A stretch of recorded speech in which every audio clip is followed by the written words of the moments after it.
Bom, pessoal, então, agora a gente vai começar a nossa aula de manufatura mecânica, usinagem. A aula de hoje vai ser baseada totalmente no livro do AVA, tá? O nosso livrinho o livro que a gente está utilizando. Esse livro vocês podem pegar lá no próprio sistema do aluno. Nós já trabalhamos a unidade 1 praticamente toda. Tem alguns detalhes da unidade 1, que é a seção 1.3, que eu vou tratar dela na próxima aula. Unidade 2 a gente já está trabalhando, a gente já fez a 2.1, que é a parte de torneamento, e a parte de fresamento a gente vai fazer hoje. Então aí vai faltar só 2 tópicos para finalizar as unidades 1 e 2, que são as unidades da primeira prova. Se der tempo, a gente já começar as unidades 3, a gente já vai começando ela, mesmo que não caia na primeira prova, mas já para adiantar conteúdo. O que eu quero fazer nesse primeiro momento é resolver os exercícios dessas unidades, pelo menos o que a gente já trabalhou, para já ficar respondido, ficar salvo aí para vocês, e vocês poderem estudar isso para as provas, para as avaliações que vocês terão. Então, eu vou resolver alguns exercícios, então eu vou fazer todos, tá? A gente não tem necessidade de fazer 100% do exercício, mas alguns a gente vai fazer, alguns que eu selecionei aqui. E aí vocês podem participar comigo. Tô vendo que só a gente está chamando para entrar, não tem ninguém para entrar. E vocês podem participar da transmissão comigo tranquilo, podem conversar. Então, a gente vai fazer o primeiro exercício, tá? O primeiro diz o seguinte: os cavacos são materiais removidos das peças durante o processo de usinagem. São eles, os cavacos, que caracterizam a manufatura mecânica de usinagem. O formato do cavaco é variável, indo desde cavacos contínuos, parecido com a serpente retorcida, até cavacos lascados. Os primeiros são obtidos de materiais maleáveis, de baixa dureza, por exemplo, achas de baixo e médio carbono. Os segundos são obtidos na usinagem de materiais com nível de dureza mais elevado, por exemplo, aços de alto carbono ou aços temperados. Sejam contínuos ou lascados, os cavacos podem proporcionar acidentes de trabalho graves, necessidade do uso de EPIs. Tá, na realidade, o exercício nem tem tanto a ver com a parte de EPI. Com base no texto apresentado e na figura 1.1, qual das assertivas indicadas é a verdadeira? Então, ele vai dar aqui, ó, na classificação de processos de usinagens, dividindo para convencionais e não convencionais. E aí ele dá vários processos convencionais e vários não convencionais. Vou desativar aqui rapidinho o microfone. Está tendo algum ruído ali. E aí, se algum de vocês quiser falar alguma coisa comigo, pode clicar no microfonezinho do lado e ative o microfone de vocês. Vocês podem participar, não tem problema não. Isso é só para a gravação não ficar com ruído. Beleza. Então, os processos de usinagem são divididos em convencionais e não convencionais. E aí pede para assinalar a alternativa correta. Então, letra A. Deixa eu colocar esse aqui, então, deixa eu ficar mais fácil.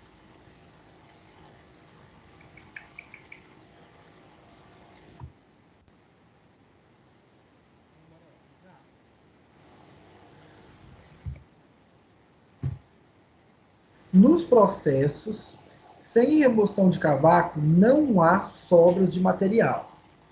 Então, a Dani vai falando o seguinte: ele quer que marque a correta. Tá? Nos processos sem remoção de cavaco, não há sobra de material.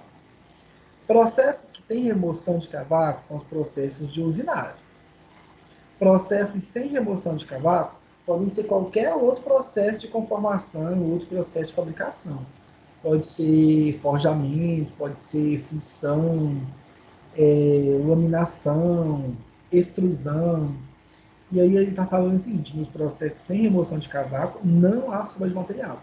Então isso aqui está incorreto, porque na realidade há sobra de material sim, pode haver sobra de material. Letra B.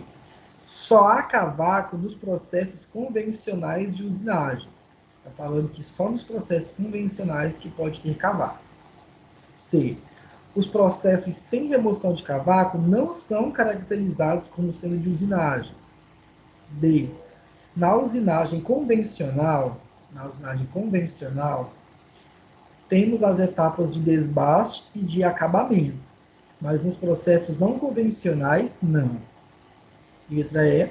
Somente os cavacos contínuos são comercialmente viáveis de serem reciclados. E aí, dessas alternativas, vocês podem desativar o microfone de vocês, ativar na realidade. Vocês têm que fazer. Letra C. O que vocês acham? Processo de remoção de cavaco não são caracterizados como sendo de usinagem. Certo, letra C. A única alternativa viável para esse aqui.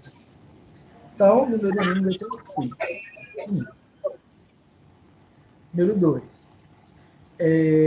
Vimos ao longo dessa primeira sessão da disciplina de usinagem que os processos mecânicos de usinagem podem ser classificados em duas categorias. Os processos de usinagem que utilizam ferramentas com geometria definida e os processos de usinagem que utilizam ferramentas de geometria não definida. As ferramentas de geometria definida são aplicadas predominantemente em processos de desbaste do material, enquanto que as ferramentas de geometria não definida são utilizadas predominantemente em processos de acabamento da peça. Considerando a classificação quanto às geometrias das ferramentas de usinagem e suas aplicações, podemos dizer que, aí ele vai falar alguns processos: brocas, rebolos de retificadoras, pastilhas de torneamento e fresas. São, respectivamente, ferramentas de geometria. Aí, quais são definidas ou não definidas? O que é que isso quer dizer? Quando eu falo que uma geometria de corte, ou a geometria de uma ferramenta é definida, eu digo que eu já compro ela no jeito de usar.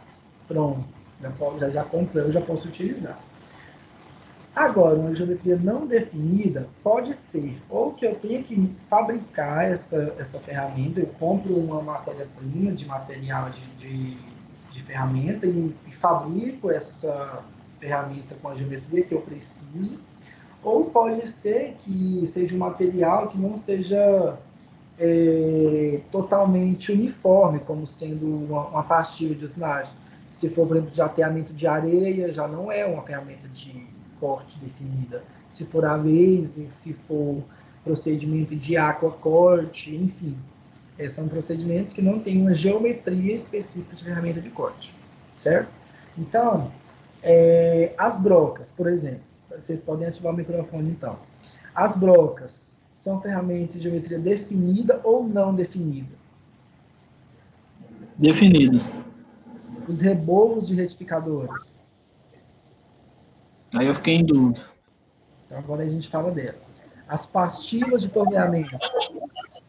É não definido. As pastilhas de torneamento, quando eu considero que já compro aquelas pastilhas de usinagem, são definidas. E as fresas? Não, porque tem várias ferramentas, né? Certo. Vamos falar aqui dos rebolos, né? Na realidade, rebolos. Eu posso ter duas interpretações desse estudo sobre os rebolos de retificadores. Só que o que o texto fala sobre a parte de retífica é que a geometria dela pode ser alterada. Eu posso comprar uma ponta de rebolo de retificador com a geometria e usinar esse rebolo para ter um formato adequado para o processo no qual eu quero usar. Eu apenas compro ele no formato mais próximo desejado para minha usinagem. Então, em forma técnica, a gente assume que os rebolos de retificadoras não têm geometria definida. A gente compra ele numa geometria pré-definida e pode usinar ele para que ele obtenha uma geometria ideal para retificar alguma outra peça que você precise. Por isso que é definido que a geometria de rebolos é não definida, tá? Isso vai estar no texto do livro de vocês. No próprio texto do livro, isso aí é comentado. Então, assumindo que as brocas são ferramentas, têm geometria definida, rebolo de retificadoras não definidas, aí as pastilhas definidas e as presas como definidas, então a única alternativa que vai ter vai ser a letra D. Definida, não definida, definida, definida. Tá bom? Então a número 2, a resposta da letra B. Eu estou resolvendo esses exercícios com vocês porque possivelmente são exercícios que podem cair para vocês, ou no próprio sistema do AVA, ou em alguma atividade que a gente pode vir a fazer, tá? Como a gente está um pouco limitado por questões de aulas virtuais, então a gente vai trabalhar muito esses exercícios. Então agora fazer o último dessa sessão. Em uma representação do processo de usinagem de uma peça, por torneamento, por exemplo, as velocidades de corte VC e de avanço VF são indicadas por vetores. Logo, originalmente, são grandezas vetoriais que, quando somadas, resultam em uma velocidade efetiva de corte, que é a VF, que possui módulo, direção e sentido. Representando as velocidades de corte VC e de avanço VF em um sistema plano, como mostrado na figura, podemos afirmar. Então, se eu tenho um vetor de velocidade de corte e um vetor de velocidade de avanço, a velocidade efetiva de corte, pelo teorema dos eixos, pelo teorema do paralelogramo, ele vai ser a soma desses dois vetores. Observe o seguinte, ó. Eu tenho aqui, ó, o vetor velocidade de avanço e aqui velocidade de corte.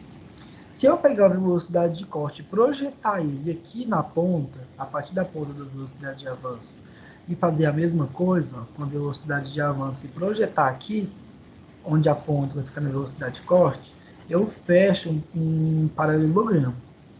E aí eu tenho na diagonal principal do paralelogramo a velocidade efetiva. Assim eu formo dois triângulos retângulos, que aqui tem um ângulo de 90 graus, ó, aqui e aqui. Então aqui eu tenho um triângulo retângulo.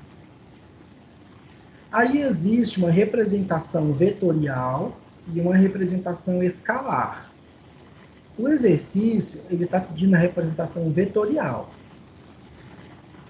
Dentre as alternativas de A a E, então, qual é a verdadeira forma da representação vetorial da velocidade efetiva de corte, utilizando a velocidade efetiva, utilizando velocidade de corte e velocidade de avanço? Dentre as 5 alternativas, qual você acredita que é? Vocês acreditam?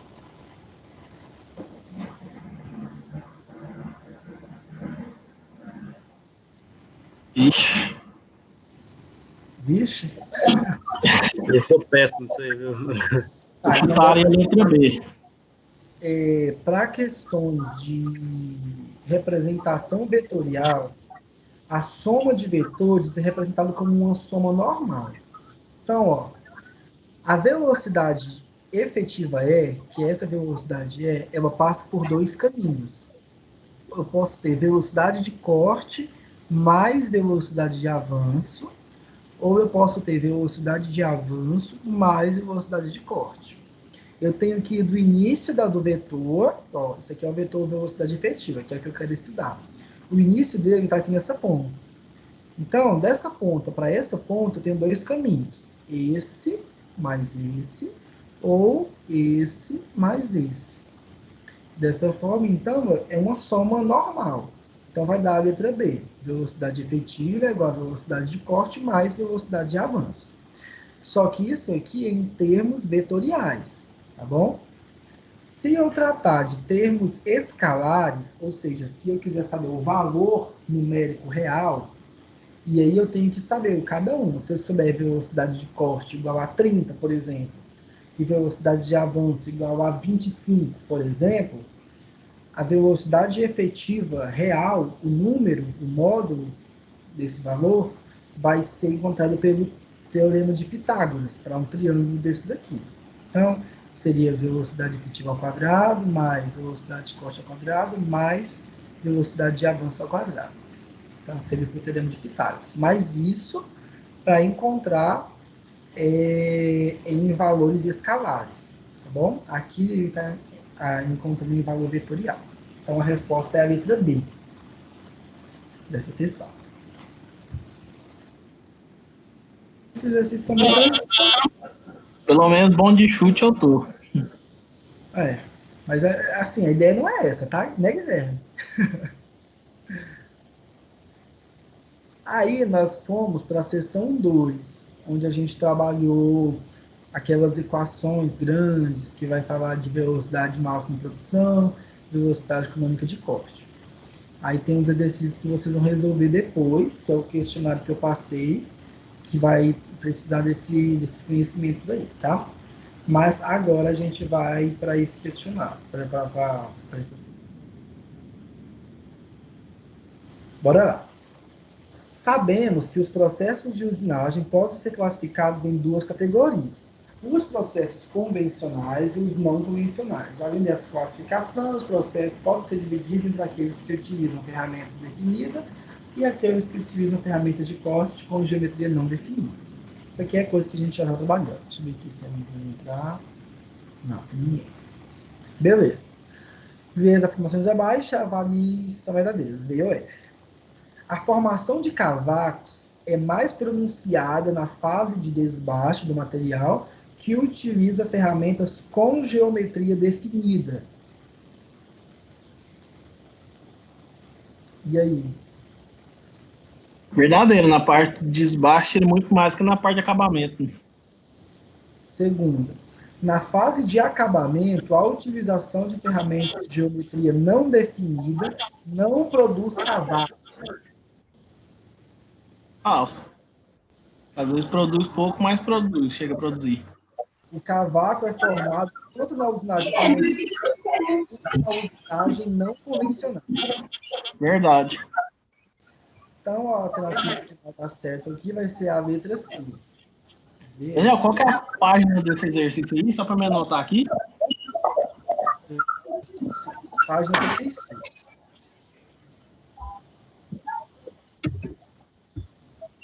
Agora eu posso voltar aqui, tá? Para vocês verem.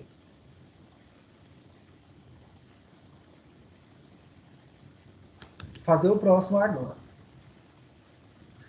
Saber a velocidade de corte é um parâmetro que afeta em muito as condições econômicas de usinagem.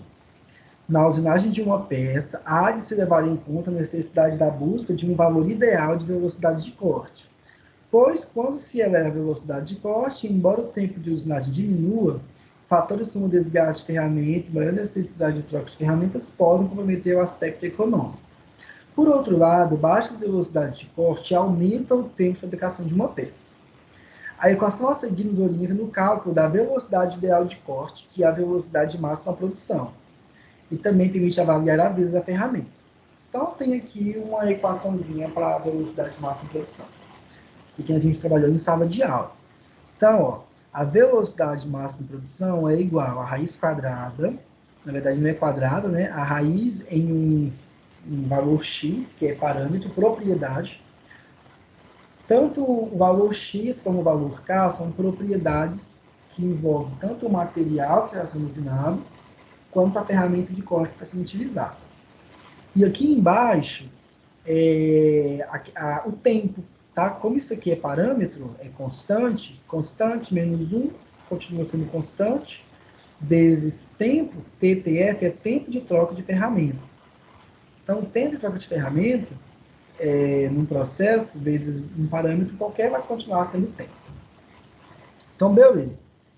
Mas a dedução dessa equação a gente chegou a fazer em sala de aula, mas para quem não assistiu, tiver dúvida quanto a isso aí, tem no texto dessa unidade do aula, no livro de vocês. Então, bora lá. Analisa as asserções a seguir e a relação proposta entre elas. A primeira afirmativa diz o seguinte: o tempo T de vida da ferramenta pode ser calculado pela parcela TTF, tempo de ferramenta, vezes x menos 1, da equação de cálculo da velocidade máxima de produção. Por quê? As variáveis T, TF e X dependem tanto do material usinado como do material da ferramenta de corte. E aí ele pede para as asserções, se a primeira é verdadeira, se a segunda é verdadeira, se uma justifica a outra, enfim. Como que essas afirmativas se relacionam. Tá? A resposta desse exercício, então, agora vamos julgar de novo elas. O tempo de vida de ferramenta pode ser calculado pela parcela, no caso é o denominador dessa fração. E realmente, o tempo é calculado por essa parcela. Nessa equação, o único fator tempo que importa é esse aqui. Então, tudo bem, é verdadeiro. Porque as variáveis T, TF e X dependem tanto do material usinado como do material da ferramenta de corte. E realmente, as variáveis, todas as variáveis que estão aqui nesse enunciado dependem do material, dependem da ferramenta de corte. Eu poderia adicionar alguns fatores que poderia influenciar, que pode também depender do operador, porque a tempo de ferramenta depende da pessoa que está operando. Mas se eu for falar de turnos controlados por computador, aí já não teria tanta interferência humana. Enfim, então o texto ele nem abre essa brecha.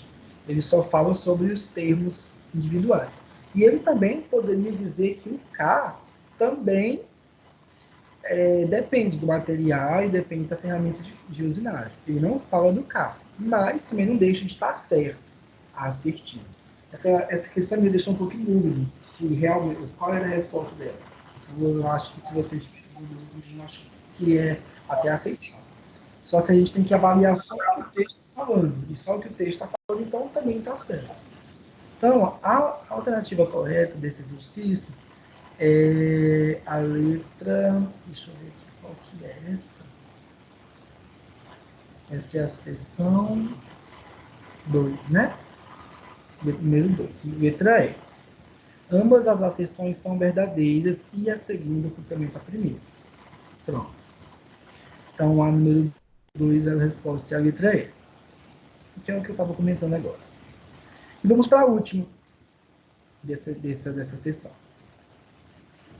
Segundo Machado, podemos definir o intervalo de máxima eficiência como sendo aquele compreendido entre a velocidade econômica de corte e a velocidade máxima de produção. Ou seja, velocidade econômica de corte, o intervalo de máxima eficiência tem que estar entre, né, a velocidade econômica de corte e a velocidade máxima de produção. Temos ainda dois diagramas qualitativos, mostrando a seguir, que ilustram o comportamento econômico dos parâmetros de usinagem. A composição dos dois diagramas, apresentado na figura, é que nos permite chegar ao intervalo de máxima eficiência aqui apresentado. Então, o que esses intervalos querem dizer? Esse primeiro diagrama, ele está relacionando a velocidade de usinagem, velocidade de corte, em função do custo de produção. E aí, a velocidade ela é dada como sendo o custo, ele é dado em 3 etapas, chamada de CP1, que está relacionado aos custos com matéria-prima. O custo com matéria-prima é dado como constante, constante. É um valor só que vai ser constante. Para um certo lote de material, para um certo propósito, para um certo trabalho que vai ser realizado, a quantidade de matéria-prima é a mesma. Então, entende-se que o valor é único, e independente da velocidade de corte que vai ser usado, o custo com a matéria-prima é o mesmo. Tá? E aí eu tenho aqui CP2 e CP3. O custo CP2 ele está relacionado já com outras grandezas, está relacionado com maquinário, está relacionado com mão de obra do operador, e ele entende o seguinte: se a velocidade de corte é mais alta, quanto maior a velocidade de corte, menos tempo o operador vai estar trabalhando. Então, menor vão ser os custos com o operador. É por isso que a velocidade de corte, por isso que o custo diminui quando a velocidade de corte aumenta, quando eu considero apenas o custo CP2, que está relacionado a isso, a máquina e ao operador. E o custo CP3 está relacionado às trocas de ferramentas, relacionados ao desgaste da máquina, enfim. E aí ele entende que quanto maior a velocidade de corte, maiores são os custos com máquina, maiores são os custos de troca de ferramenta. Então, aí, pessoal, tanto na aula que a gente teve presencial, como no texto, tem especificando o que é o CP1, o CP2, o CP3, certinho, em todas as maneiras, tá? Vocês vão até precisar dar uma olhada nisso aí para resolver o questionário que eu passei. Enfim, somando CP1, CP2 e CP3, eu tenho aqui ó, o custo de produção total, que seria a soma de CP1, CP2 e CP3. E aí, essa curva é no formato de parábola, e observe que ela representa o custo total. Então, aqui é um custo mais alto, esse custo vai diminuindo, olha, à medida que aumenta a velocidades de corte muito baixas, vamos lá, velocidades de corte daqui, ó, muito baixas, tem um custo muito elevado, porque vai demorar muito tempo, vai gastar muitas horas de operação. Então, à medida que aumenta a velocidade de corte, o custo vai diminuindo. E o custo vai ter um valor mínimo que é possível chegar, a partir do qual qualquer aumento da velocidade de corte vai ter um aumento do custo, só que agora provocado pela parte 3 da minha curva, o meu CP3, que está relacionado à troca de ferramentas e desgastes, avarias das máquinas, que pode surgir com velocidade de corte muito alta. Então aqui ó, eu chego numa velocidade econômica de corte, onde eu tenho menor custo, CP mínimo, custo mínimo. Beleza. Fazendo a mesma coisa agora, beleza, isso aqui foi uma análise inicial. Aí eu tenho uma segunda análise, em que eu relaciono a velocidade de corte com o tempo de usinagem.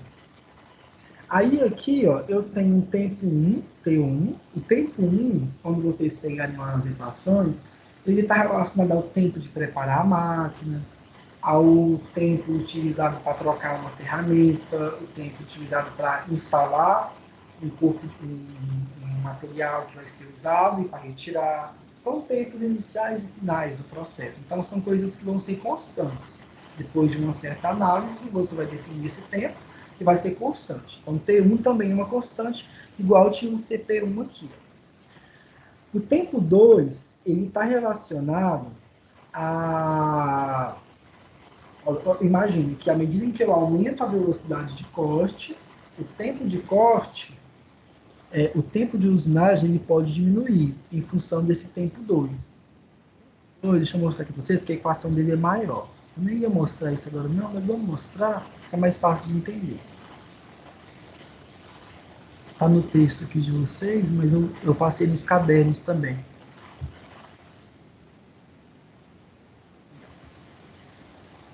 Aqui é o tempo total de usinagem. Essa equação todinha. O tempo 1 é essa relaçãozinha aqui, ó. Essa relação aqui. O tempo 2 é essa relação aqui.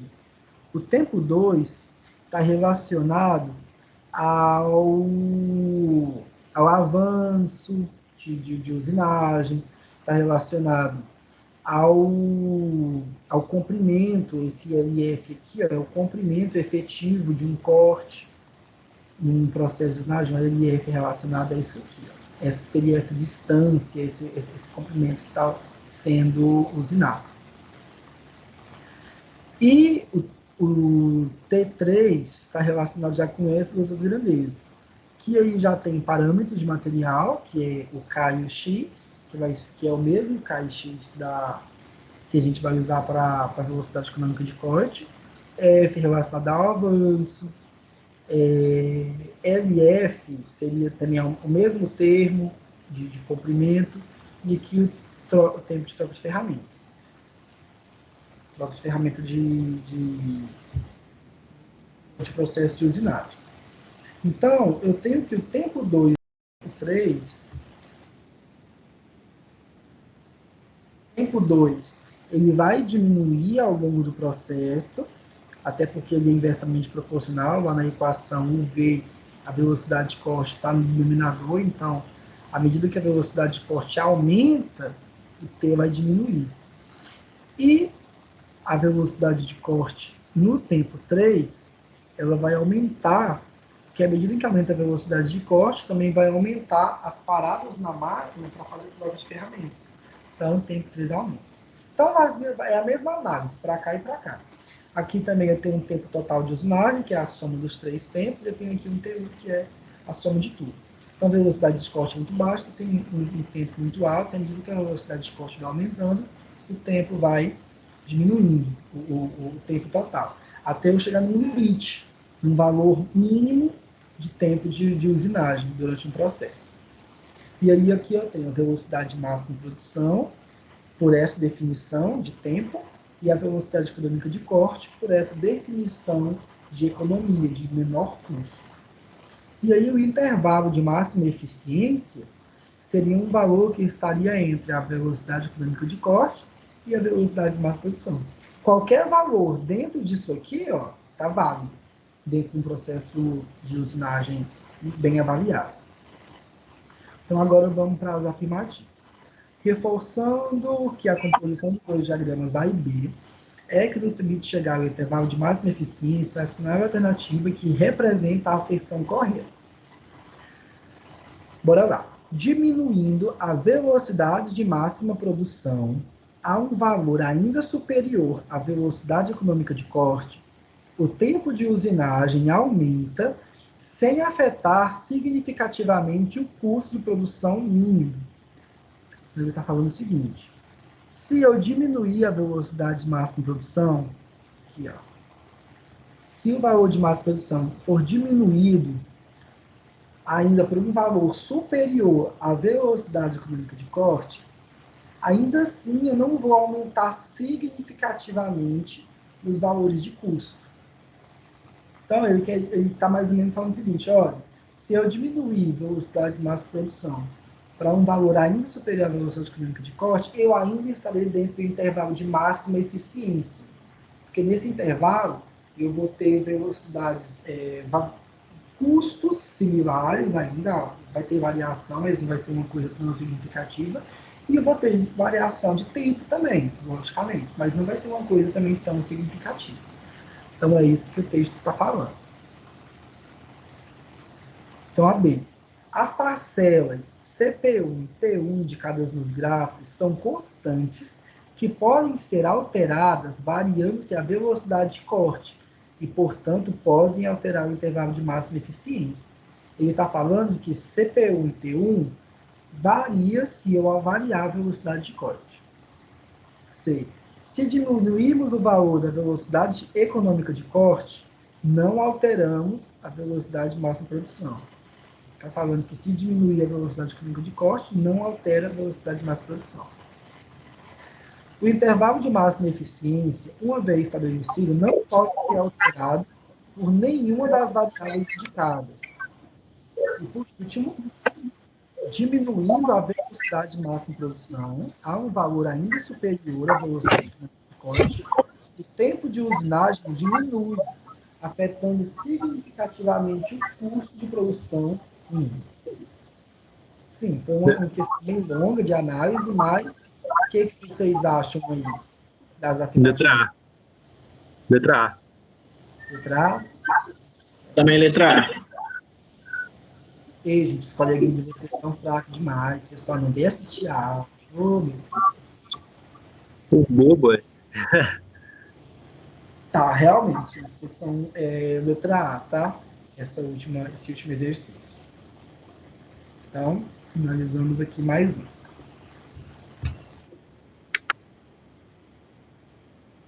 E aí, a seção 1.3 é a de questão de forças e potências, que eu vou fazer ela nas próximas aulas, eu vou fazer na próxima que vem. E aí nós passamos por processos convencionais de usinagem, que a gente começou desde que começou a quarentena, a gente está falando sobre ele. E a gente já fez a parte de torneamento. Praticamente completo, a gente já trabalhou. E aí tem 2 exercícios aqui para a gente fazer rapidão. 2 não, 3. Agora esse aqui, ó, tá na página, que já é na unidade 2. 2.1. Então, bora lá. Os processos de fabricação por usinagem mecânica convencional, devido à versatilidade das máquinas e ferramentas que são usadas para este fim, são as mais utilizadas pela indústria mecânica. Vejamos a figura 2.9, está aqui a figurinha, que demonstra um processo de usinagem convencional. O exercício vai pedir, gente, para identificar o que é o item 1, o que é o item 2 e o que é o item 3. De cara, o que vocês falam ao que se refere os itens 1, 2 e 3? Em questões de avanço, corte e profundidade. O 3 é avanço, o 2 é corte e o 1 é rotação. Não, o 3 é profundidade, velocidade de corte é 1. Eu estou em dúvida. Vamos para as alternativas agora, porque vai ficar em outra página. Este processo de usinagem é o torneamento, apresamento ou faceamento. Torneamento. No qual o número 1 indica o movimento de rotação, corte, Movimento de rotação. movimento de avanço. Movimento de rotação. O número 2 indica o movimento de avanço, movimento de corte. Vou voltar para o número 2. Movimento de avanço. E número 3? Movimento de avanço é o número 3. Movimento de corte é o número 2. Movimento de avanço é o número 3. Movimento de corte. Para mim é avanço, depois corte. Profundidade de corte. Movimento de corte, sei lá. Seria a letra A para mim. Tá. É o seguinte. Letra A. Seguinte. Só tem um detalhe então que a gente tem que conversar agora. Realmente, se eu for considerar rotacionando para cá, eu assumiria que o sentido de rotação seria esse anti-horário demonstrado. Só que em processo de usinagem, quando ele está falando de parâmetros, a rotação é um parâmetro a ser estabelecido, mas ela não é demonstrada com essas setinhas, com essas numerações, igual está aqui agora.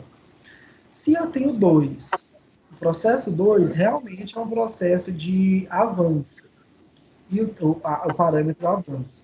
E o 3 é o parâmetro de profundidade de corte.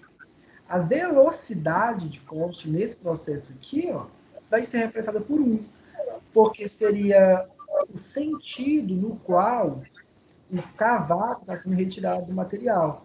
Claro que a geometria do cavaco ou o ângulo de saída do cavaco vai fazer com que ele saia de outra região.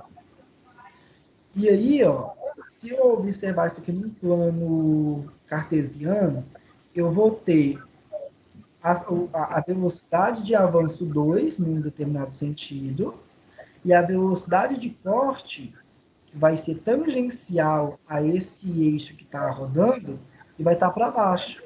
Ele vai ser tangencial, né? Vai ser tipo uma setinha para baixo. E vai fazer um ângulo de 90 graus, com 2 e com 3. Então, o 1, a gente tem que definir ele como sendo um movimento de corte mesmo, material, tá? Apesar de que, olha, pode se confundir, achar que é rotação. Só que a rotação do material, em processo de torneamento, em desenhos, ela não é representada dessa forma. Tá? Então, ó, se eu for retirar, então, essa questão da rotação, a alternativa que vai me fornecer essa resposta vai ser a B. Porque a letra C, ela está falando que é movimento de corte, a última etapa. A última etapa não é movimento de corte, isso aqui é profundidade de corte. Tá? Profundidade, ele está penetrando na peça. Avanço, ele está avançando no comprimento em que ele quer usinar. E o corte, o sentido de corte é o sentido no qual ele estiver rotacionando mesmo. Então, a resposta desse aqui vai ser a própria letra B mesmo. Vamos fazer mais a penúltima. Essa aqui é bem tranquila. O torneamento é um processo convencional de usinagem cujo resultado depende muito da rotação utilizada no processo. Tais rotações podem ser estabelecidas a partir dos valores indicados no painel da máquina. Assim, a rotação de um torno pode ser calculada pela relação. Aí tem que relação. A rotação é igual a 1000 vezes a velocidade de corte sobre π vezes d, diâmetro. Em RPMs, se conhecidos a velocidade de corte e o diâmetro da peça usinada. Porém, as máquinas ferramentas, inclusive o torno, possuem rotações em RPM específicas indicadas no seu painel, o que exige que a velocidade de corte e a própria rotação sejam ajustadas para uma determinada operação de torneamento. Agora aqui, analisando essas duas afirmativas, o que vocês acham? As duas estão corretas, uma está correta e outra incorreta?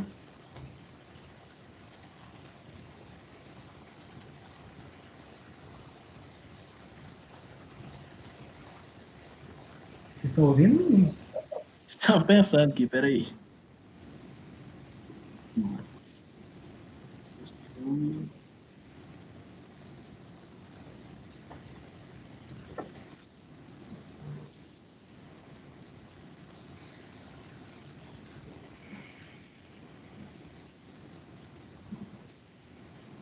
Essa parte da disciplina, eu passei ela na aula da semana passada, nos slides que eu passei para vocês. Lá eu passei a equação, essa equação, na verdade, a gente já tem trabalhado na sala de aula, e realmente a rotação pode ser calculada por essa relação mesmo. Daí, eu fiz o seguinte, ó. Numa dada velocidade de corte, eu posso achar uma determinada rotação. Uma rotação, sei lá, 220, 155, e aí eu acho essa rotação.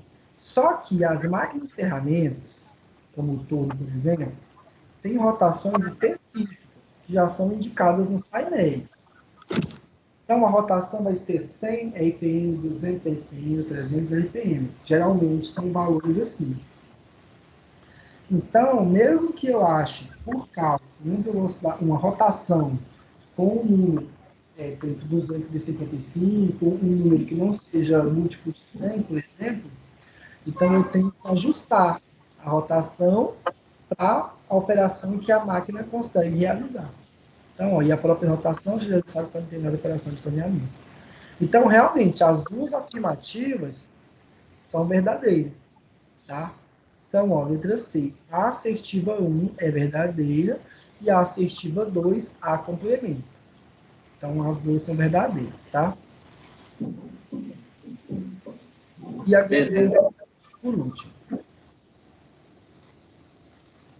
Bora lá.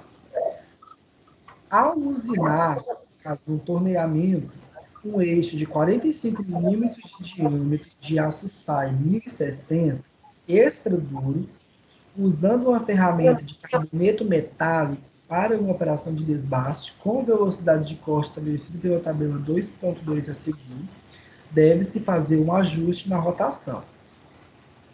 Então, ó, eu tenho uma tabela que especifica qual é a velocidade de corte em metros por minuto a ser utilizada quando eu faço a usinagem de algum desses materiais utilizando alguma dessas duas ferramentas. Então, ó, se eu for utilizar o material 1020 ou 1030, utilizando uma ferramenta de aço rápido para desbaste, então eu utilizo uma velocidade de 25 metros por minuto. Se for para acabamento, de 30 metros por minuto. Se for para fazer alguma rosca ou algum recartilhamento, velocidade de 10. Essa tabelinha também eu expliquei como que realizo o estudo dela na aula da semana passada. Então, qualquer dúvida que tiver, é só acessar a aula que eu postei na semana passada que tem isso lá. Especificando como que nessa tabela. Isso utilizando ferramentas de aço rápido. Agora, se eu for utilizar a ferramenta de carboneto metálico, a ferramenta de carboneto metálico já são ferramentas cerâmicas. Então, já mistura metal cerâmico, geralmente, tá? E aí, se for utilizar essa ferramenta para usinar o material 1020 a 1030, eu uso uma velocidade de corte bem alta, na faixa de 200 metros por minuto. Se eu for usar essa ferramenta, por exemplo, para usinar uma ferramenta uma peça de ferro extra duro, ferro fundido duro na realidade, observa que a velocidade de corte ó, já diminui bastante, porque o ferro fundido tem uma dureza muito superior ao aço 20. Beleza. Aí o que o exercício quer? Ele está dizendo que vai usinar um eixo de 45 milímetros de diâmetro de aço SAI 1060 extra duro, utilizando uma ferramenta de carboneto metálico. Então, se ele vai utilizar a ferramenta de carboneto metálico, aí para operação de desbaste, né? Deixa eu ver se ele falou isso, ó, para uma operação de desbaste. Então, ferramenta de carboneto metálico, operação de desbaste, tem essa coluna, e vai usar uma ferramenta, uma peça de aço 1060. Então, a velocidade de corte indicada é de 40 metros por minuto. O que quer dizer isso aí? Não especificadamente quer dizer que tem que usar esse valor e pronto. Tá? Não quer dizer que tem que ser isso aí apenas. Só que é uma velocidade de corte calculada a partir daqueles diagramas que a gente trabalhou agora há pouco, que relaciona a velocidade máxima de produção, velocidade mínima de corte. Então, essa aí é uma velocidade de corte ideal para o processo. Logicamente, é difícil calcular e dar esse valor exato, mas o ideal é que seja essa velocidade de corte, de 40, tá bom? Só que a gente sabe que a velocidade de corte depende da rotação, depende do diâmetro. Então, eu tenho que organizar os parâmetros do processo de usinagem para chegar num valor de 40 ou mais próximo de 40, porque isso aqui é tabelado. O que acontece se eu usar valores muito acima de 40? A ferramenta vai quebrar muito mais rápido. Tá? A ferramenta vai quebrar muito mais rápido.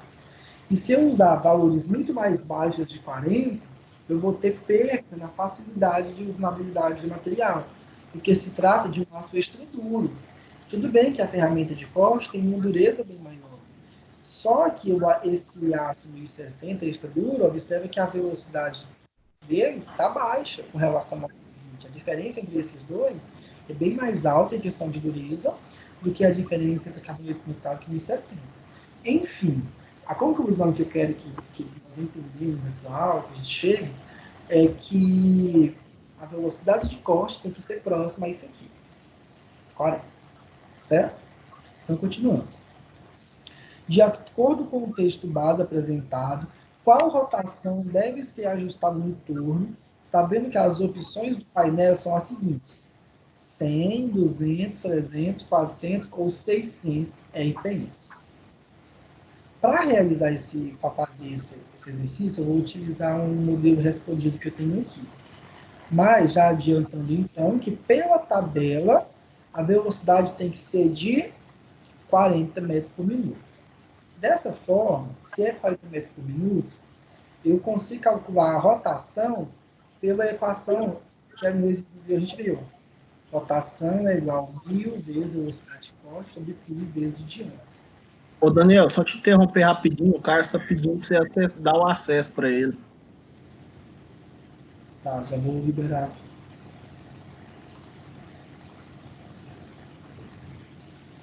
Fala para ele entrar agora, por favor, que eu já sei que...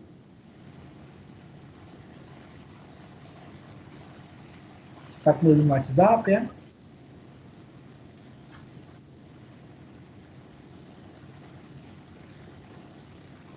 Na hora que eu entrei, ele saiu.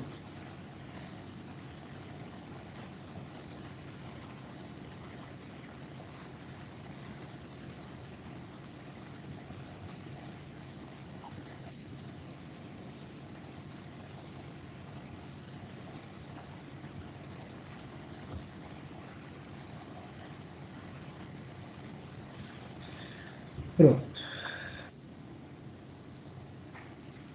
Bom, continuando então o exercício que a gente estava fazendo, o exercício 3.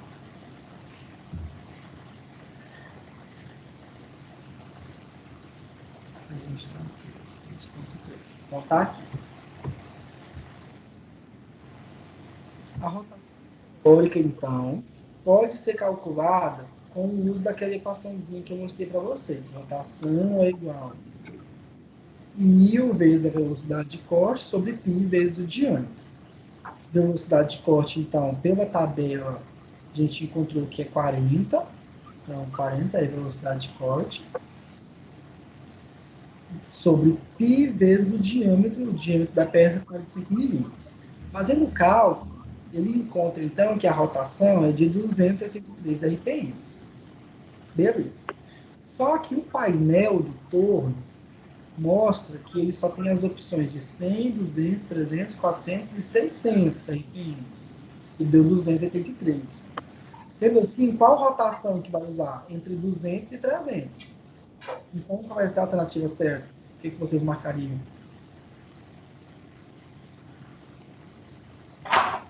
Marcaria 300. Porque está mais próxima, né? Isso. Realmente, essa é a alternativa certa. 300 que está mais próximo. Aí ele ainda faz uma análise, olha. Se eu utilizar 200 RPM, a velocidade de corte vai ficar acima de 28,3 metros por minuto. Só que se eu utilizar 300 RPM, a velocidade de corte vai ficar de 42,4. 42,4 está muito pouco acima de 40. 28,3 está muito longe de 40. Então, por essa análise, 40 que seria a velocidade de corte ideal. Por essa análise, então, eu percebo que 300 RPM é a melhor velocidade de corte, a melhor alternativa. Então você perde na produção e ganha só na economia da ferramenta. Sim. E perde no acabamento também, né? Que a velocidade pequena não dá acabamento. Justamente. Enfim, então a gente conseguiu finalizar a sessão 2.1. Queria fazer esse exercício com vocês hoje. Então nós fizemos todos. Tá, beleza. Agora eu quero informar vocês de um questionário que eu montei para vocês. Deixa eu aceitar aqui.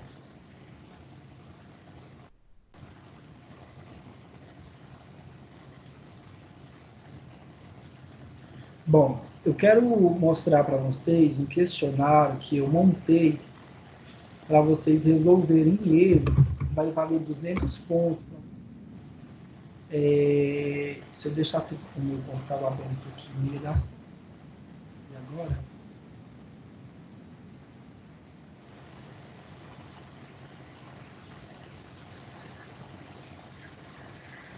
Só para mostrar onde que está o questionário, tá?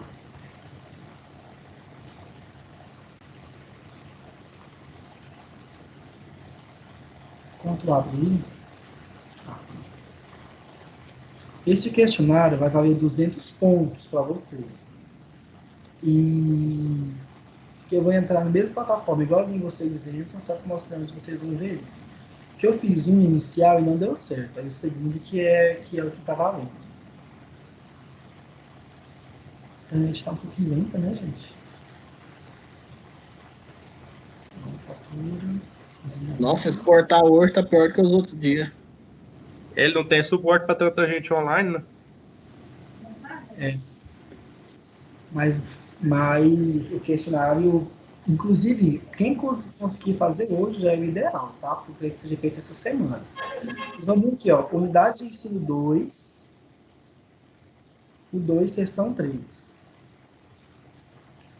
Aí, vocês vão resolver. Claro que vocês têm que fazer o alvo todo, vocês já sabem, né? Só que o questionário, o alvo, que é esse aqui, ó, foi o que eu fiz hoje. Aí, ele é que vale 500 pontos. Tá? Vocês vão clicar aqui em questionário, aí já vai abrir para vocês. Ó. Olá, solicito que respondam o questionário que vale 500 pontos em atividades somativas. Tá? Então, esse aqui eu só respondi para que estava certinho. Então, vocês vão Só entrar uma lá. tentativa, Daniel? Oi? Só uma tentativa? Uai, gente, o que vocês querem? Pelo menos duas aí. Não, moço, calma. Eu confio em vocês. Mas vai dar certo. Vocês vão conseguir fazer de boa. Vocês são inteligentes. Beleza. Então, esse aqui é o que vai valer 500 pontos de trabalho, tá bom? Já de cara. E aí, vocês fazendo, quem fizer as unidades 1 e 2 completas, até a semana que vem também, aí vai ter umas pontuações isso. Mas isso aí depois eu monto para vocês. Mas o ideal é você já fazer um quiz logo, porque eu vou ter que dar pontos para vocês em cima em cima do ABA mesmo, por enquanto. O meu já Enfim. tá finalizado lá, viu, Daniel? Então, ótimo. Então, agora só pode fazer o questionário.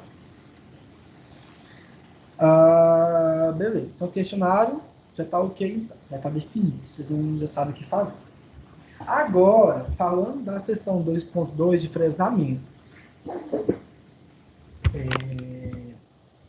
A parte de fresamento, ela é vai ser bastante similar à parte de usinagem com relação aos parâmetros e ao que a gente vai trabalhar. O fresamento é uma operação de usinagem. Bora lá, vou acompanhar o livro aqui de vocês e vou mostrar os desenhos principais. É uma operação de usinagem do tipo convencional também, tá? Que vai retirar cavaco por desbaste. Também. Em fresamento não é definido geralmente como um processo para acabamento, mas é possível realizar acabamento também com uso com uso de fresamento. E faz uso da máquina ferramentas, mas de fresadora, cuja ferramenta é a fresa. E aí a característica principal da fresa é de que ela possui mais de uma aresta, então ela é multicortante. Aí as fresadoras podem ser classificadas como sendo horizontal, como sendo vertical. Numa fresadora horizontal como essa, o eixo árvore, ele vai estar rotacionando e a fresa, que é a pastilha de usinagem que é utilizada, vai estar instalada aqui no eixo árvore e vai estar rotacionando junto com ele e vai estar provocando os movimentos e a rotação dela, junto com a peça parada, vai estar provocando o processo de usinagem. A velocidade de corte dada, então, vai ser dada pela rotação da máquina, ao invés a rotação da ferramenta, ao invés de ser a rotação da peça, diferente do processo de torneamento. Num processo vertical, o eixo árvore já vai estar na vertical e a rotação dele vai ser a mesma rotação da ferramenta de corte, então vai estar numa outra configuração. Enfim, essa é a diferença básica, essa questão de horizontal e vertical. Mas isso aqui não é tanto que a gente vai utilizar nesse estudo. O conceito de fresadora veio a partir dos processos utilizados nas plâneas. As plâneas são mais antigas do que as fresas. Só que as fresadoras, bora lá, vou ler o texto com vocês. As fresadoras, por exemplo, a máquina apresentada na figura 2.10, que é essa aqui, evoluiu muito a partir das máquinas planadoras. Acho que na semana que vem, ou na outra, a gente vai falar um pouco sobre alguns processos que são utilizados em usinagem, mas não são tão conhecidos, não, ou não são tão falados, ou tão estudados. Mas, na verdade, aplanamento é um processo bastante conhecido. No aplanamento, também é a máquina que tem movimento, é a ferramenta de corte que tem movimento com relação à peça. Só que não é um movimento de rotação, né? Vai ser um movimento já de translação. A diferença de plano para fresa vai ser basicamente essa. Mas o aplanamento tem uma severidade maior do que a fresa. Essa questão da severidade está relacionada à carga que a ferramenta está sentindo. Então, uma ferramenta de corte num processo de fresamento, ela tem uma severidade menor do que no processo de aplanamento. Ela tem uma distribuição de tensões que faz com que essas tensões sejam menores do que no aplanamento. Tá, beleza. Por isso que se diz que o fresamento é um processo evoluído do aplanamento. E aqui eu tenho algumas partes importantes para se entender de uma fresa. O eixo árvore, que é aquele que a gente comentou, esse aqui é um eixo do tipo horizontal. Aí aqui pode ser saída do fluido de corte, pode ser uma mangueirinha externa, ou a saída do fluido de corte às vezes pode vir junto aqui da ferramenta, que são as alavancas de velocidade. Na realidade, isso aqui tudo hoje está vindo automatizado, volante para movimentação do eixo. Aí, na realidade, aqui tem os volantes que modificam o eixo. Eu entendo que a peça a ser usada vai estar aqui na mesa, e eu tenho o eixo X, um eixo Y e um eixo Z. E cada um deles pode ser movimentado com alguma dessas alavancas. Tá? Algum de vocês, aqui no grupo, deixa eu abrir aqui, algum de vocês já teve oportunidade ou precisou comprar ou acompanhar o processo de compra de uma fresa? Vocês têm ideia de quanto custa uma fresa hoje no mercado? No Brasil, pelo menos? Não, mas a gente vendeu na empresa lá por 17 mil, que o pessoal falou que era barato, né? Então não tem Só noção, que não. vocês venderam usada, né? Porque 17 mil. Usada. 17 mil tá bem em conta. Mas a de vocês era Tipo essa. analógica, já era digital? Como é que era? Não, analógica, mas ela tinha o módulo, não estava funcionando. Ah, entendi. Então a pessoa que comprou tinha que fazer manutenção, né? Isso, na verdade, vendeu ela só para tirar da onde ela estava, só. Entendi. Ela vendeu bem em conta para poder tirar da onde ela estava. Acho que eu creio que custa uns 100 mil uma fresa analógica, né? Assim, a última que eu precisei comprar custou 60 mil reais. Claro, foi uma negociação assim, bem. Aquelas negociações de várias etapas, de várias reuniões para conseguir comprar. Mas uma fresa com uma estrutura similar a essa aqui, só que ao invés de ter alavanca de velocidades, já era o painel digital. Então ela foi em torno de 60 mil reais. Foi comprada em São Paulo, enfim. Fresa custa isso. Mas assim, gente, não sei se vocês já viram, já estudaram na matéria de manutenção mecânica, que a gente tem um custo inicial quando a gente está instalando uma máquina. Existe uma curva chamada curva da banheira. Eu nem ia falar disso aqui hoje, só que eu acho importante, eu acho que é pertinente falar disso aqui para você. Mas bora lá, acho que é pertinente. A curva da banheira é estudada em processo de manutenção mecânica, nas disciplinas de manutenção. Ela diz o seguinte, ó. Vou colocar essa imagem aqui, essa aqui dá certo. Colocar a curva na banheira no Google vai dar vários resultados para vocês. Isso aqui, gente, é o tempo, o eixo X é o tempo, e o eixo Y é o custo que você tem de manutenção quando você compra alguma máquina. Então, ó, quando você compra uma máquina, inicialmente, ó, no início, você tem um custo bem alto, que é o custo da máquina, certo? Você comprou ela, você tem um custo. Nos primeiros meses, nas primeiras semanas, nos primeiros dias, eu vou ter ainda um custo ainda um pouco alto, porque eu tenho um processo de instalação da máquina. E esse processo de instalação pode ter custos adicionais. Pode ter não, gente. Geralmente vai ter custos adicionais. Por causa da implantação da máquina, ainda mais uma fresa. Tanto fresas quanto turno precisam de uma base de sustentação muito forte. Então, dependendo, vai ter que fazer uma manutenção no piso em que for colocado, para amortecer vibrações, enfim. Podem ter vários processos a serem feitos. Então, eu tenho custos iniciais. Até que essa máquina vai me proporcionar uma estabilidade com relação à manutenção, e aí eu tenho uma estabilidade da máquina, que é o período de vida útil. Então, o que eu quero de uma máquina é que esse período de vida útil seja maior possível, e o período de custos seja menor possível. Então, o custo inicial com o projeto bem definido vai estabilizar bem rápido. E o período de vida útil vai ficar bem longo. O que eu quero de uma máquina é isso. E a taxa de falha é constante, ou seja, o que for ser trocado é questão de manutenção. O que eu quero que seja trocado na minha máquina ao longo do tempo é É uma manutenção no fluido de corte, é uma manutenção enfim, pode ser lubrificação das engrenagens, ou questões de troca de ferramenta, pode estar incluso também. Então, o período de vida útil está aqui.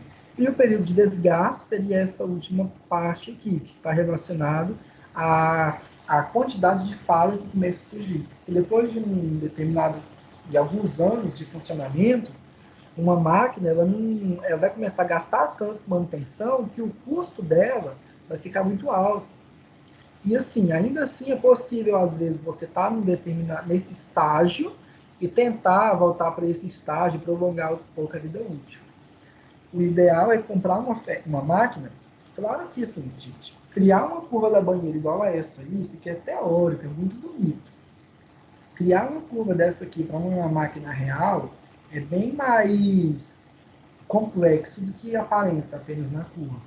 Mas, se eu conseguir estipular ou ter uma noção dos gastos que eu tenho com uma máquina, eu consigo determinar se eu estou gastando mais com essa máquina em manutenção do que eu gastei com ela quando eu a comprei nos processos iniciais de compra. Mas uma pessoa, para ter isso bem definido, tem que ter um controle muito bom sobre tudo que já gastou com relação a uma máquina. Enfim. Ô, Daniel, Oi. a Gabriela tá pedindo para autorizar o acesso dela. Pronto.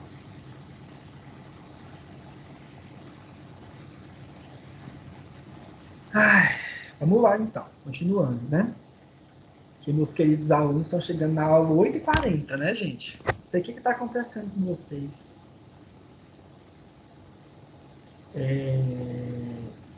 Onde que eu tava? Beleza, agora continuando aí do processo de fresamento. Essa figura mostra exemplos de tipo de fresa, que é a ferramenta de corte das fresadoras. Tá? Então, tem várias classificações de fresas, eu não vou ficar focando muito nelas, porque eu vou mostrar o catálogo para vocês daqui a pouco. Mas aqui a classificação desse tipo é fresa cilíndrica horizontal. Essa fresa aqui, ela vai... Agora, quando eu mostrar onde cada uma delas vai ser aplicada, fica mais fácil. Fresa cilíndrica horizontal, fresa de disco e fresa cilíndrica vertical. Ou então a fresa de topo, mais conhecida como fresa de topo. Essa que a gente compra. Observa que ele é multicortante, porque tem várias arestas de corte. E aí, eu tenho aqui a condição de aplicação de cada um. Existem, gente, vários nomes para essas condições de aplicação. Os mais conhecidos são esses aqui. Para a primeira, que é a fresa cilíndrica horizontal, ela vai estar realizando fresa cilíndrica do tipo tangencial. Ou seja, a seção de corte é essa seção lateral. Então, ela já é dita como sendo que a velocidade de corte efetiva é tangencial às arestas. Então, a velocidade de corte já está na mesma direção das arestas. No tipo B, ele já é dito como frontal, no tipo de fresa de disco, que é a fresa cilíndrica horizontal, que é a fresa de disco. E por último, a fresa cilíndrica vertical, a fresa de topo. Então, a fresa de topo ela realiza um processo bem similar à fresa de disco. Enfim, cada uma delas vai ter sua aplicação, vai ter a sua gama de utilizações na indústria, ou a sua gama de aplicações, né? Vamos assim dizer. E para cada aplicação que eu for utilizar, eu tenho que definir qual geometria, qual tipo de ferramenta eu tenho que utilizar. Esse torno aqui que eu mostrei para vocês, ele está bem simples. Assim, na verdade, ele não está mostrando com detalhes a instalação das ferramentas, como que elas são instaladas. Aqui, na realidade, parece que tem até 3 nessa foto. E é justamente isso que eu queria comentar. Eu posso ter várias ferramentas instaladas no mesmo eixo-alvo, para realizar vários processos, ou mais de um processo, ao longo de uma seção de alguma peça. Isso é muito comum no processo de fresamento. Então, isso aqui a gente já comentou. No que diz respeito às principais diferenças entre as fresadoras e os tornos, podemos destacar. No torno, a peça usinada rotaciona e a ferramenta avança longitudinalmente e radialmente. Enquanto que da fresadora é a fresa, ou a ferramenta que rotaciona. E a peça movimenta-se longitudinal ou transversalmente. Ou pode até ficar estacionária. E a ferramenta de corte do torno é monocortante, ou seja, possui uma única aresta de corte. Enquanto que no fresamento, a fresa possui diversas arestas de corte. Então é multicortante. Apesar das diferenças, tanto no torno como a fresadora pode ser automatizados no padrão CNC e operar ou não com fluido de corte. Outro conhecimento que a gente precisa ter para questões de usinagem é entender se o fresamento é concordante ou discordante. Observem que, nesse primeiro exemplo, eu tenho uma velocidade de a rotação no sentido horário. Então, a velocidade de corte ela é tangencial ao movimento da fresadora, ao movimento da fresa. Então, a velocidade de corte, ela está, se eu pegar nessa ponta aqui, por exemplo, da fresa, eu tenho ela no mesmo sentido do avanço da ferramenta. Na realidade, aqui é a ferramenta que vai avançar, a ferramenta está se movendo. Então, o mesmo sentido da velocidade de corte vai ser o mesmo sentido do avanço. Então, eu digo que ela é concordante. Agora, no caso em que a velocidade de corte ela está oposta, ela está no sentido oposto da velocidade de avanço, então, para esse mesmo ponto aqui, a velocidade de corte estaria no sentido oposto à velocidade de avanço. Então, aqui já é dito como discordante. Existem vantagens e desvantagens em utilizar algum dos dois sistemas. E aí essas vantagens e desvantagens que a gente vai fazer depois uma atividade em cima disso, tá?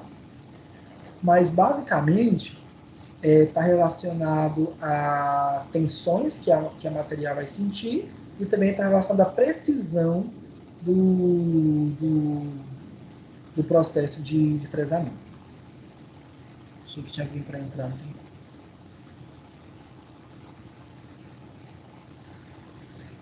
Tá, beleza. Aqui é aquela mesma ilustração, bem similar àquilo que eu já mostrei para vocês, a gente não precisa falar disso aqui agora. E agora a gente vai aqui para os parâmetros de usinagem de fresamento. Em fresamento, os parâmetros de usinagem são bem similares.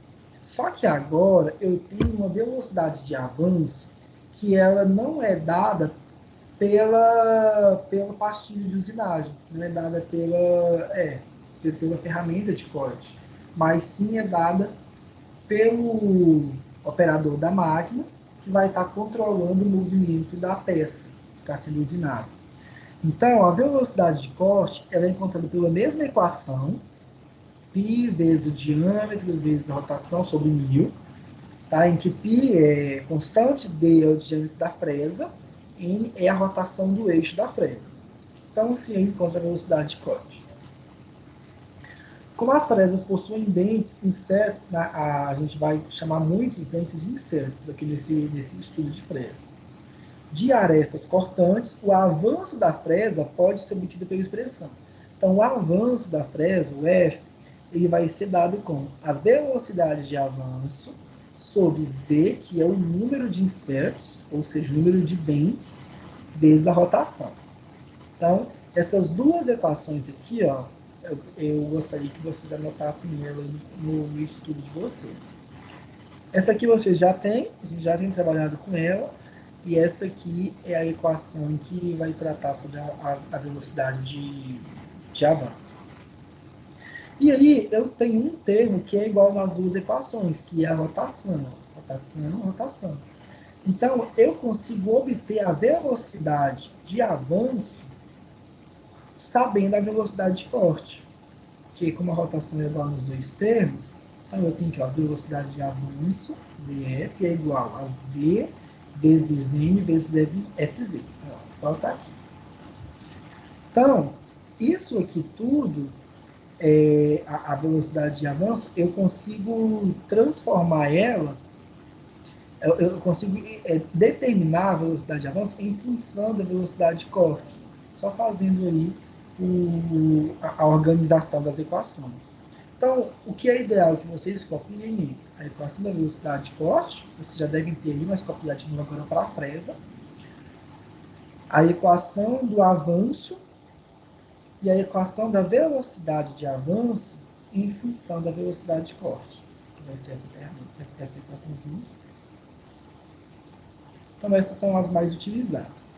Essa aqui a gente não vai trabalhar com ela agora, mas para já deixar salvo aí no vídeo, um parâmetro importante no treinamento é o cálculo de cavaco removido, que pode ser obtido pela expressão Q, é a quantidade de cavaco, vai ser igual a AP, que é a profundidade de corte, vezes AE, que é a penetração de trabalho. E VF é a velocidade de avanço, que é essa velocidade aqui, que pode ser obtida a partir da velocidade de corte. Só que assim, esse cálculo de cavaco, a gente vai ter depois uma aula só para mexer com isso aqui. Então, por isso não é tão necessário agora para a gente trabalhar com isso não. Tá? As tabelas fornecidas pelos fabricantes de fresas relacionam os tipos de operação, desbaixo acabamento, com o material a ser usinado, o tipo de fresa e as velocidades de corte recomendadas. No entanto, a velocidade de corte tem sempre que ser ajustada ou corrigida em função da rotação da máquina. Então, é igual a gente fez para torno, para fresas a gente também tem que fazer. Só que para fresas, ele relaciona o material a ser cortado com a velocidade de corte da fresa de topo, e para cada tipo de fresas, tem uma fresa de topo do tipo M12. Para cada profundidade tem que a velocidade de corte para cada tipo de material que vai ser utilizado. Só que aqui ele não tem o material como sendo, por exemplo, o aço 1020, aço 1060, igual a gente mostrou anteriormente. Ele tem aqui o material pela sua dureza. Quando vocês verem essa unidade aqui, ó, quilograma por milímetro quadrado, isso aqui é a unidade de dureza. Então, 60 kg por milímetro quadrado é uma dureza baixa. Aço entre 60 e 90 kg por milímetro quadrado, aço de 90 a 110, enfim. Isso aqui é a dureza na escala Bringham, tá? Então, é isso. Aí a gente consegue definir. A gente vai fazer um exercício para falar sobre isso aqui daqui a pouco. E aí, no texto de vocês, eu acho que eu pulei a parte do texto que falou isso. Ah, tá aqui, ó. Na página 80 do livro aula, tem um catálogo da Mitsubishi para pastilhas de fresamento. Eu já copiei. Se vocês pegarem esse link aqui e colocarem no navegador de vocês vão chegar nesse catálogo aqui, ó. Que esse catálogo eu já baixei. Eu achei bastante pertinente. Ele ensina você montar qual é o código da pastilha de usinagem a ser usada, a partir das características dela. Tá? Se você quiser falar sobre fresas de topo, se você quiser fazer... aqui, na realidade, esse catálogo é para fresas de topo, né? Se você quiser quantas arestas de corte você quer, você determina aqui na engenharia dela, o comprimento dessa fresa de topo e características dela, enfim, dimensões e algumas outras coisas adicionais. Na realidade, é isso aqui que vocês vão usar na prática. E de fato usa. Eu precisei fazer bastante leituras dos principais fornecedores de ferramentas para determinar quais são as ferramentas que realmente compensam a gente comprar ou não. Na usinagem, gente, é muito questão de observações. A gente vai ter que fazer teste, vai ter que ver como o operador da máquina com determinada ferramenta, para saber se está ideal ou não para ele, porque a pastilha ela vai na ferramenta de corte. Saber se o operador está trabalhando com aquele número de saída correto, se o tempo de usinagem está pertinente para o trabalho que você está realizando, enfim, são várias análises que você pode fazer. A leitura completa de uma tabela como essa, aí vocês podem fazer, até porque ela tem 474 páginas, então ela é muito detalhada, tá? Mas é algo que compensa fazer. Essa aqui é apenas para a fresa de topo, esse catálogo todo. Então, só para vocês verem como é a dimensão do negócio. Tá? Aqui são os dois materiais. tem a referência. Então, por exemplo, se eu for comprar dessa marca aqui, aí eu tenho aqui, ó, todo o código de engenharia. Vocês viram que o G vai significar uma coisa, o 4 vai significar uma coisa, M, C, D vai significar outra coisa. O 4 é relacionado à quantidade de arestas de corte, ó, igual a gente viu aqui no início. Então, o 4 é relacionado à aresta de corte. O G, ó, está relacionado aqui, ó, presa de touro com cobertura de uma liga de titânio e nitrogênio. Enfim, no qual, como vocês viram lá, com dois materiais. Então, a leitura de um catálogo como esse aqui é importante para cada um de vocês, tá? E também vai do interesse de cada um em conhecer mais sobre isso aí. A aula de hoje, a gente conseguiu finalizar o conteúdo, tá? O conteúdo era até aqui, essa parte de fresa. Para quem chegou um pouco depois, o que é que eu falei no início? Nós fizemos vários exercícios do livro do aula de vocês. Deixa eu colocar aqui para vocês me verem. Nós fizemos exercícios do livro de aula da unidade 1, seção 1 e 2, e também da seção 1 da unidade 2. Quem chegou depois, essa parte vai estar gravada, e daqui a pouco eu vou encerrar a gravação de vocês. E aí, quem não assistiu essa parte inicial, pode assistir depois. O link da gravação, daqui a pouco eu já disponibilizo. Até amanhã, de manhã, vocês já podem acessar ele. Aí eu vou colocar ele no próximo item do aula. Estou seguindo os itens do aula. Acho que vai ser na 2.2 mesmo, tá? Eu vou colocar o link da aula de hoje. Também, quem chegou um pouco depois do início, eu fiz um questionário para vocês responderem essa semana. O questionário vai valer ponto até o dia 6 de abril. Então, a aula hoje, a gente vai encerrar ela bem mais cedo. Vocês vão poder já acessar o questionário, ó, vai estar lá na unidade 2, seção 3. Aí tem um questionáriozinho para vocês responderem. São 8 questões, está relacionado à disciplina que a gente está trabalhando. O que é que eu indico para vocês responderem o questionário certinho, sem muito problema? Peguem as equações que a gente trabalhou em sala de aula, as equações de avanço, profundidade, velocidade de corte, velocidade máxima de produção, velocidade crônica de corte, fica essas equações tudo prontinho no caderno, que aí já começa a resolver o questionário, vai fazendo certinho, não vai ter muito problema não. Aí são 8 questões, vai valer até 500 pontos. Aí vai dividir igualmente, depois eu faço essa divisão, e aí depois eu vou dar a nota em cima disso. Então vai ser 500 pontos, e esse questionário tem que ser respondido até segunda-feira da semana que vem, tá bom? E depois eu fiz essa parte de fresamento com vocês. Na semana que vem, eu vou fazer exercício da parte de fresamento, os exercícios do livro mesmo, e a gente vai falar sobre potência de usinagem, fluxo de usinagem, essas coisas. Daqui a pouco a gente consegue finalizar o conteúdo da unidade de 2. A gente já está bem avançado. Não está tão avançado assim não, mas a gente já está bem perto de acabar. Tá bom?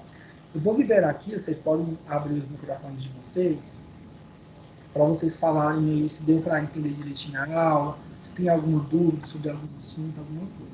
Tá bom? Eu vou parar a gravação, porque não precisa mais. A parte da gravação era só mesmo a parte da aula. Pronto, parei.